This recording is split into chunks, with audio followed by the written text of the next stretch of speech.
Le jour de départ, tu as des doutes, tu as des inquiétudes face à l'inconnu. Il faut faire preuve de résilience, il faut faire preuve de recul face à ce qui se présente, mais on ne sait pas ce qu'il y a devant nous. Même si on l'a déjà fait, ça reste une expérience vers l'inconnu.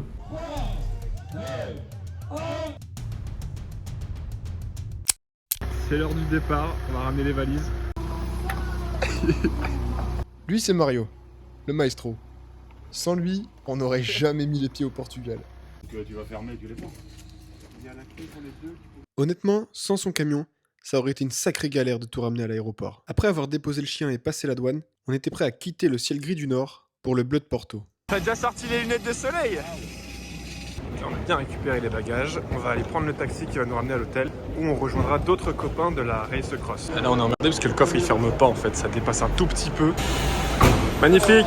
On peut enfin quitter l'aéroport pour monter les vélos. Le chantier.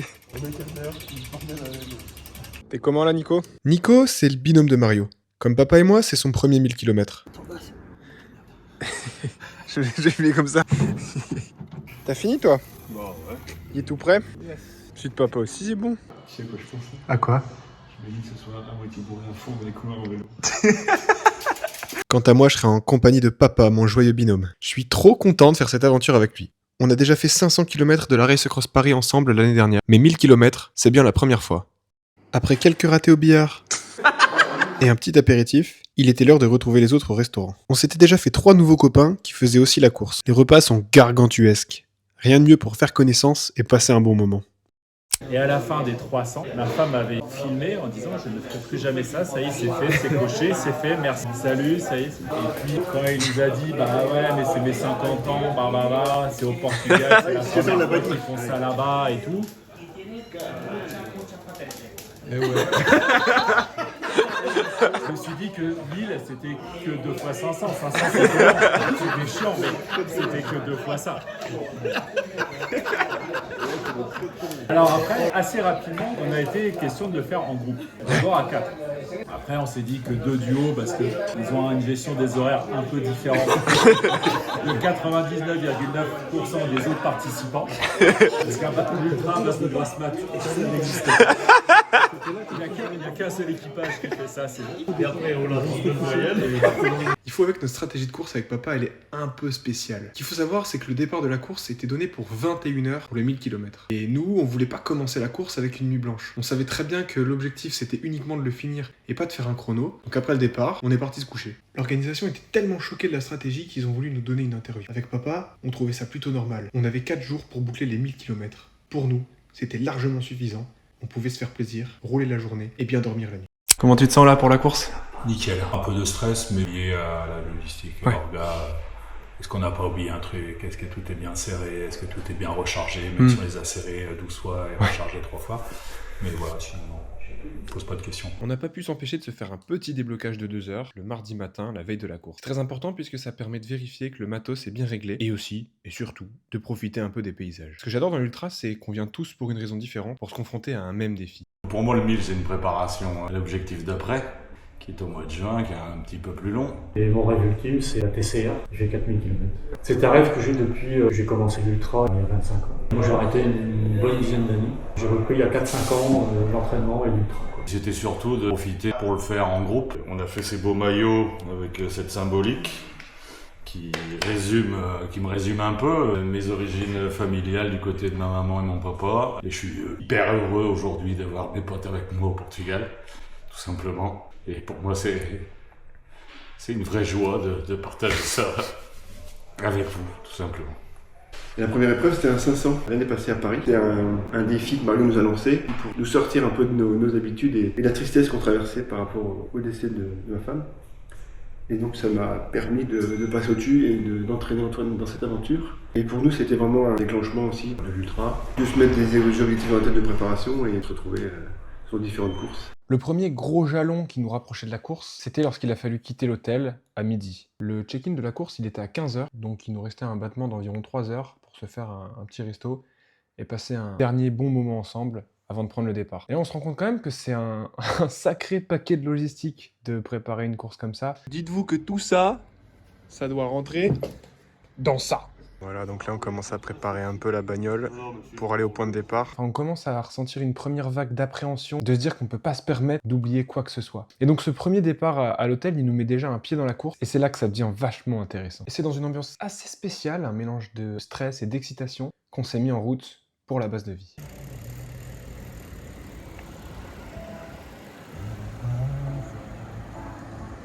Le but, c'est de partager, de passer des moments fantastiques ensemble. C'est pour ça que je fais un peu le clown et j'essaye de rendre le moment le plus convivial possible. Les mecs, ils font 1000 boards dans littéralement 5 heures et ils sont en train de se prendre des coups avec le patron. Quand on finit, on vient ici. Mario de Queiroz, 50 ans depuis dimanche, je fais du vélo depuis janvier 2022. J'étais arrivé à 120 kilos, je ne faisais plus de sport. On a une collègue au club qui faisait de l'ultra et moi j'ai regardé ça avec beaucoup d'admiration au départ parce que je me disais que faire 500 km ça me paraissait complètement fou. Elle m'a mis au défi d'en faire un, que j'ai dit en déconnant, 500 c'est passé, moi il faut faire 1000. Elle m'a regardé un peu bizarrement mais je l'ai fait, je me suis préparé pour le faire. Qu'est-ce que t'aimes le plus dans l'ultra ? Véritablement, les rencontres, de belles histoires et de belles rencontres. Dans la vie de tous les jours, les conditions ne sont pas réunies pour qu'on puisse créer des moments d'extase. Il faut un dépassement de soi. Et quand tu dépasses, que tu rencontres une autre personne qui se dépasse, les conditions sont réunies pour pouvoir vivre des moments exceptionnels. Ça peut être des moments qui sont tristes, et puis ça peut être des moments extraordinaires. Si tu ne vis pas, c'est difficile à vivre. Et c'est ça l'essence de l'ultra. David Val, 62 ans. Je pratique le vélo depuis 89. Et voilà, c'est une passion. L'année dernière, c'est lui qui est arrivé avec sa cargaison de chambre à air et qui m'a permis de finir la course. Entre-temps, j'ai regardé le GPS, j'ai vu David Wall qui est arrivé à 3 km et donc je l'attendais dans le virage et il est arrivé comme un messie. On s'est croisés souvent, on s'est quittés, on s'est retrouvés. Le dernier rendez-vous, c'était donc la crevaison. On a réparé et on a fini cette course à deux. Un beau souvenir, une belle équipe. Et avant ça, vous connaissiez pas ? Non. Non, Et aujourd'hui, tu te retrouves au Portugal avec un gars que t'as rencontré sur la route. c'est lui le fautif là. Et alors, ce que je trouve marrant, c'est que à mesure que l'heure du départ approchait, on sentait vraiment que l'ambiance changeait. Au départ, on était vachement décontractés, et puis en sortant du resto, on a marché jusqu'à la base de vie. Le fait de retrouver tous les athlètes, toutes les personnes prêtes à prendre le départ, on sentait vraiment que l'atmosphère, je vais pas dire qu'elle se tendait, mais on sentait l'enjeu qui apparaissait. On allait bien partir pour 4 jours d'aventure. Et faire 1000 km à vélo, même si on le prend avec la rigolade, plus le temps passe, plus on commence à se demander mais qu'est-ce qu'on fout là en fait ? Et puis il faut être vachement vigilant. Faire attention à ne rien oublier, parce qu'en fait, quand tu pars pour une boucle de 500 km, tu vas forcément passer une nuit à l'extérieur. Et si t'as pas le matos nécessaire, tu risques de te retrouver un petit peu coincé. Je souffre physiquement, il faut éviter. Il faut éviter, donc il faut tout faire pour ne pas souffrir. Il faut toujours partir dans une zone de confort musculaire qui te permet de durer face aux éléments. Maintenant, ça arrive. Tu peux avoir des ennuis gastriques, tu peux avoir des ennuis psychologiques, physiques, mécaniques, qui font que ça te perturbe. Ces éléments-là, ces imprévus en fait, qui se présentent à toi, que tu dois combattre, ou en tout cas faire preuve de résilience pour pouvoir les passer. J'avance dans l'âge, c'était le moment de le faire. Après ça sera trop tard. Donc, tant qu'on a encore les jambes, faut le faire. Ouais.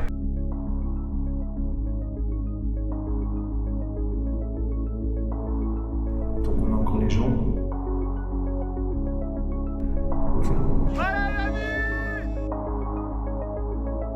Ça m'a permis de passer au-dessus. D'entraîner Antoine dans cette aventure.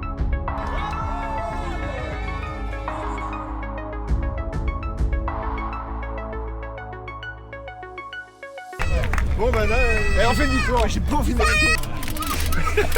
Et là on a vraiment l'air intelligent. Bon, je dois admettre qu'à ce moment-là, on se demandait vraiment si on avait fait le bon choix. Il y a quelque chose d'important dans l'ultra, c'est il faut patienter. Quand ça va pas, il ne faut pas s'énerver, il faut rester calme dans la mesure du possible, réduire son rythme, attendre, manger, boire, dormir si c'est nécessaire.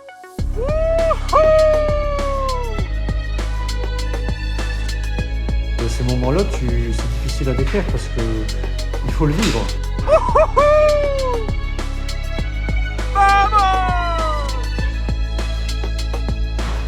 Si tu le vis pas, c'est difficile à décrire.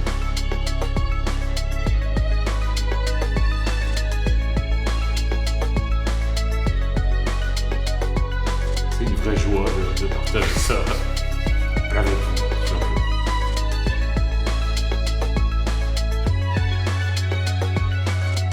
J'avance avance dans l'âge, c'était le moment de le faire.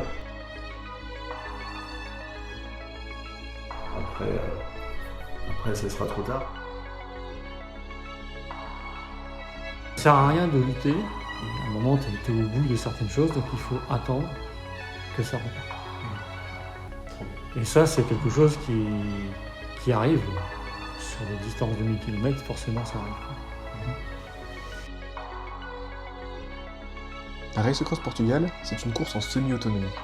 Sur les 1000 km, on repassait 2 fois à la base de vie. On avait une boucle de 500 km, une boucle de 200 km un peu plus relevée, et une troisième et dernière boucle de 300 km pour bien terminer la course. Au-delà de finir la course, avec papa, ce qu'on voulait, c'était surtout profiter. Sur le plan sportif, dormir au début de la course, c'est la pire stratégie. Mais en ce qui nous concernait, c'était la meilleure. Chaque matin, même si on était un peu fatigué de la veille, on se réveillait avec une patate et une joie d'être ici et l'envie de continuer à rouler. Et ça, c'est vraiment le plus important pour nous. Et puis, même si rouler de nuit a quand même quelque chose de mythique et d'extraordinaire, il y a des paysages qu'on ne peut voir qu'en journée. Bon, 1h12 qu'on roule. J'essaie de pas me casser la gueule. C'est le premier ravito. Il y a un vent. Alors pour l'instant c'est bien, c'était avec nous, mais sur le front de mer ça va être autre chose. On va l'avoir dans la gueule. C'est tellement de vent que j'arrive pas à rouler sur les mains. Pour ouvrir ma barre. À la guerre comme à la guerre. Hein. Sur ce genre de course, la stratégie nutrition, elle est assez simple. Il faut pas avoir faim. J'avais décidé de manger tous les 20 km, soit toutes les heures environ, ce qui fait un paquet de ravito. Kilomètre 80, ravito numéro 4. Fait casser la figure. Oh là là, il y a pire quand on pose pique-nique. Hein. C'est important de prendre des ravitaux qu'on a envie de manger, parce que quand on mange toutes les heures pendant 4 jours, il y a un moment où le corps il dit stop. Donc c'est important de varier, des barres sucrées, des barres salées, des gels, des pauses boulangerie, des pauses resto. Et aussi de s'assurer de prendre des aliments qu'on assimile assez facilement, pour éviter les indigestions, les crampes à l'estomac, ou pire, les problèmes de transit. Ça permet vraiment de pas se laisser mourir de faim, quoi. Là, papa, il doit malheureusement couper son cuissard parce qu'il est trop baraque. Et c'est exactement ce pourquoi on dit qu'il faut toujours essayer son matériel avant le jour de course. Au-delà d'une question de confort, l'enjeu était que si le cuissard de papa lui serrait trop les jambes, il pouvait avoir des risques de contraction, de crampes, ou pire encore, de problèmes de circulation sanguine dans les jambes, ce qui aurait dans le pire des cas pu le conduire à abandonner la course. C'est important de détecter ces signaux avant qu'il soit trop tard, et malheureusement, dans ces conditions, il a fallu couper le cuissard pour que papa n'ait pas les jambes trop serrées. Ça rejoint un peu ce que disait Johan. Dans l'ultracyclisme, il faut éviter de souffrir. Et je pense que même si c'est difficile de déchirer son cuissard, il y a des priorités. J'ai aussi découvert les conducteurs qui te collent complètement le derrière.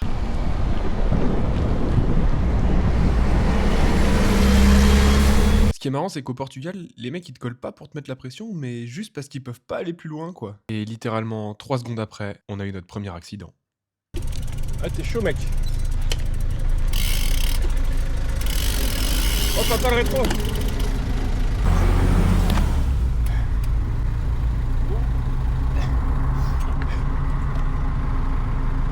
Vas-y, laisse-le passer.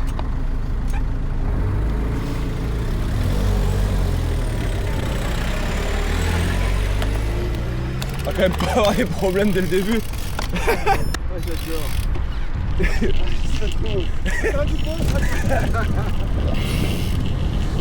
On a avalé les 160 premiers kilomètres avant de se faire notre premier arrêt restaurant sur le front de mer. Je comprenais pas pourquoi, mais ça faisait 10-15 bornes que j'avais un énorme coup de mou. Avec du recul, j'ai commencé à comprendre que c'était à cause des routes. On avait passé plus de 30 bornes sur une nationale. On était jeudi, en pleine semaine. Il y avait beaucoup de poids lourds qui nous passaient à côté, pas de pistes cyclables, beaucoup de bruit, et aussi des chaussées en très mauvais état, ce qui fait qu'on avait beaucoup de vibrations sur le vélo. Il fallait rester concentré parce que si tu te prenais le moindre nid de poule, tu pouvais exploser un pneu, péter une jante, avoir un accident.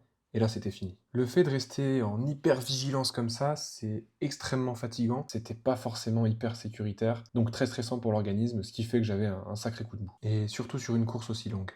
On était donc très content d'arriver à Porto et puis de profiter d'une piste cyclable toute neuve et bien lisse. On pensait qu'on avait fait le plus dur, mais après les nids de poules viennent les pavés. Ah, les pavés.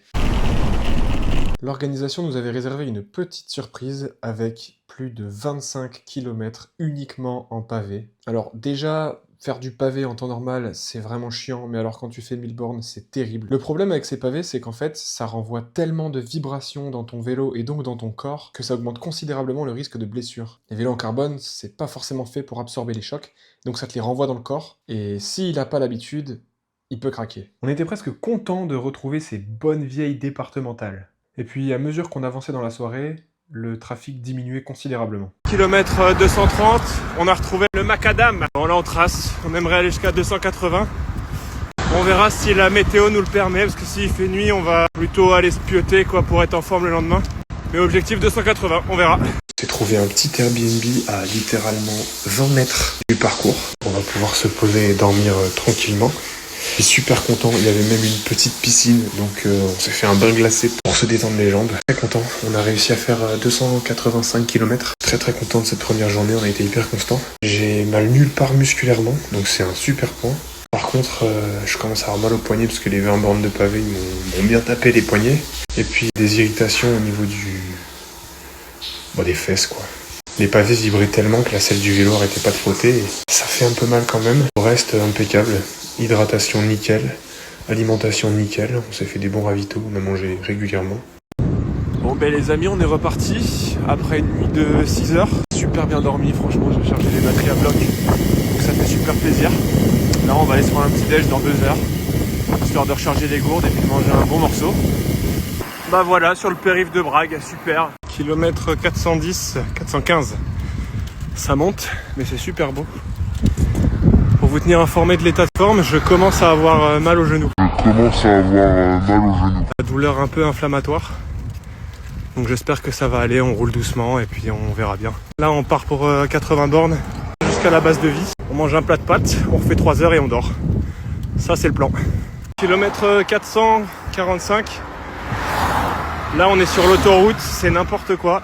On vient de se taper 10-15 bornes de centre-ville, enfin de ville urbaine avec des camions, des bagnoles.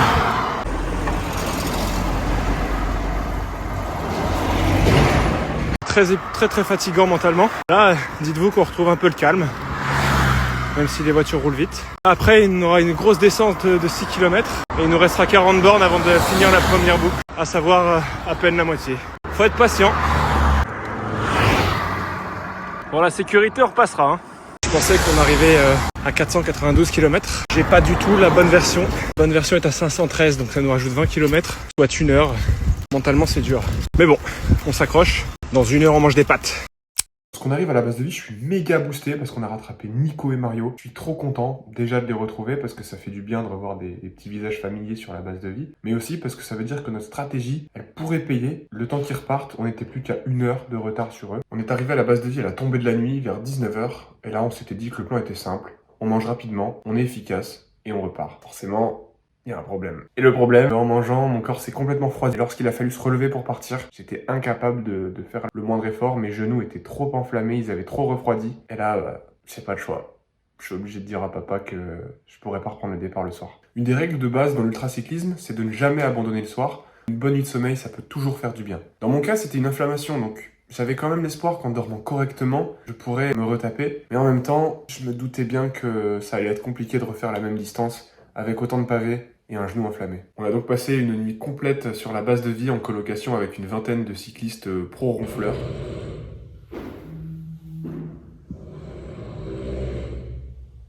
On dormait sur les petits matelas Décathlon à 20 balles et puis une pauvre couverture dans un gymnase qui n'était pas chauffé. Fait pour se reposer, c'est pas un hôtel. Bon, à bon entendeur. Je pensais que j'allais vraiment passer une nuit blanche et que j'allais pas savoir dormir du tout.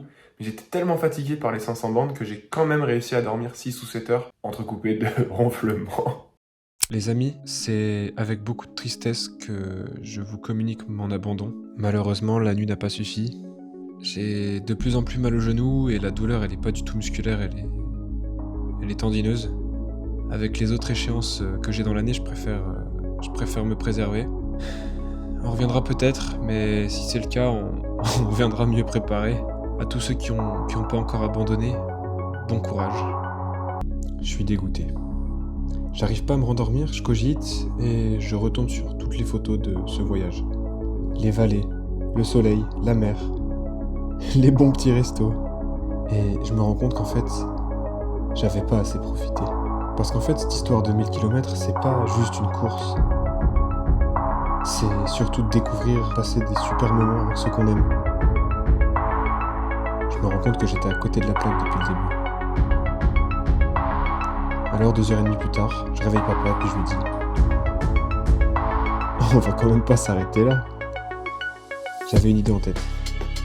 La boucle de 200, c'est la plus belle du parcours. Alors, autant en profiter. À ce moment-là, on a basculé dans une autre dimension.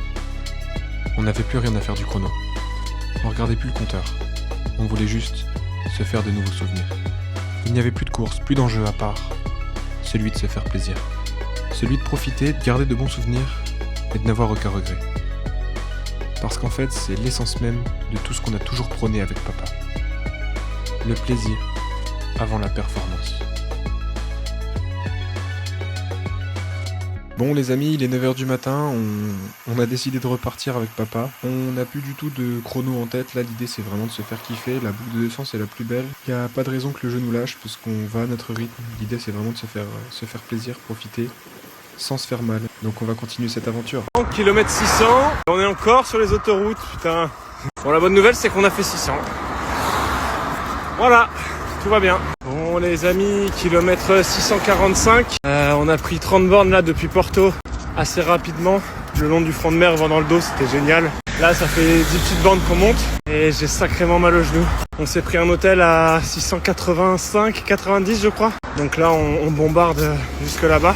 Ça nous fait beaucoup de bien au moral. Donc on passe la nuit là-bas et puis on verra demain. Franchement c'est dommage parce que j'ai vraiment de bonnes jambes. Mais les tendons font beaucoup trop mal au genou. Donc bon, on y va tranquillou. Et puis le daron, il est trop chaud devant. Il a toutes les affaires et il carry. Il est monstrueux. Big up papa. Hashtag mon papa, c'est le plus fort. Kilomètre 670. Il nous reste un petit 20 bornes avant d'arriver à l'hôtel. Et là, on savoure notre dernière nuit, nos derniers instants. Parce que je pense que demain, on rentre à la base. Et on s'arrêtera là. Mais c'est beaucoup de plaisir, là, comprends. Et c'est ce qu'on était venu chercher. Oh, la chambre de fou. Après 700 bornes, ça fait du bien. Putain, c'est immense. Il y a même de quoi mettre nos cuissards. Ah, ça fait du bien, putain. Ah, et la méga douche. La méga douche qu'on va se prendre. Oh, quel bonheur. On est content d'être ici. J'espère que Nico et Mario sont contents d'être partis à 3h du matin. Nous, on est contents.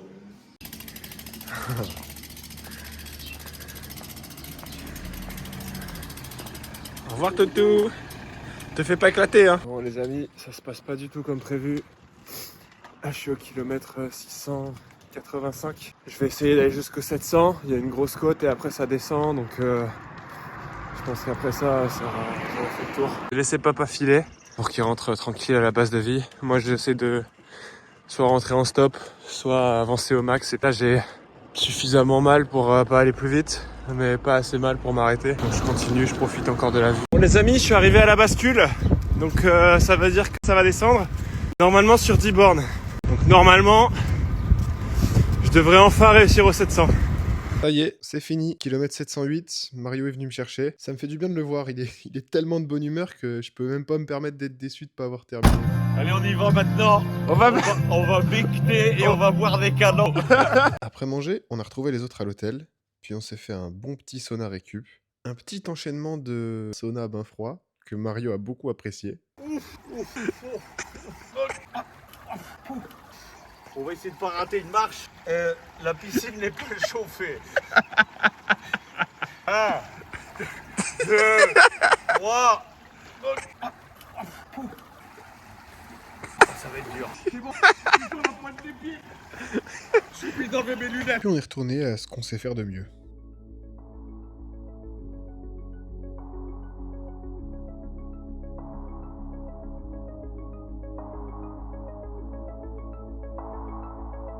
C'est une vraie joie de partager ça avec vous, tout simplement.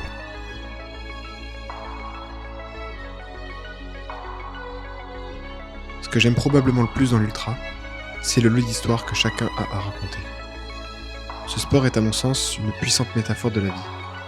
La route est longue, semée d'embûches, on y fait des rencontres merveilleuses, et parfois, on continue à avancer ensemble. L'ultra, c'est ce qui m'a permis de continuer à avancer malgré la douleur du deuil, d'écrire les premières lignes d'un nouveau chapitre de ma vie, tout en gardant ce lien précieux qui nous unit avec papa. De nous retrouver avec les gens qu'on aime, de réaliser des choses extraordinaires dont on ne se serait jamais cru capable, Le tout en ayant des étoiles plein les yeux. C'était le moment de le faire. Après ça sera trop tard. Tant qu'on a encore les jambes, faut le faire.